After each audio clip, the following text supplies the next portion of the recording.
ragazzi hanno giocato, la squadra ha giocato molto bene e non mi aspettavo il risultato sinceramente, perché comunque so che il Nievo 51 è una buona squadra, molto preparata, e conosco bene il mister, quindi non mi aspettavo questo risultato, però c'è tanto lavoro dalla preparazione ad oggi, gli allenamenti che facciamo comunque assiduamente durante la settimana, con molta costanza e impegno, e devo dire che i ragazzi questa sera hanno risposto molto bene, anche attraverso il gioco soprattutto. Il segreto è durante gli allenamenti i nostri schemi tattici, diciamo, vengono provati molte volte, infatti sia Iannelli, Davide Marcella sono molto preparati in questo e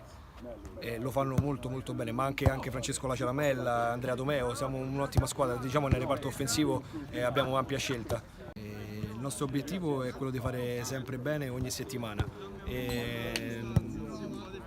Per il momento non ci pensiamo, il campionato è appena cominciato, sì è vero, siamo lì in vetta, però c'è tanto lavoro da fare e continuare così, testa bassa e lavorare. Grazie.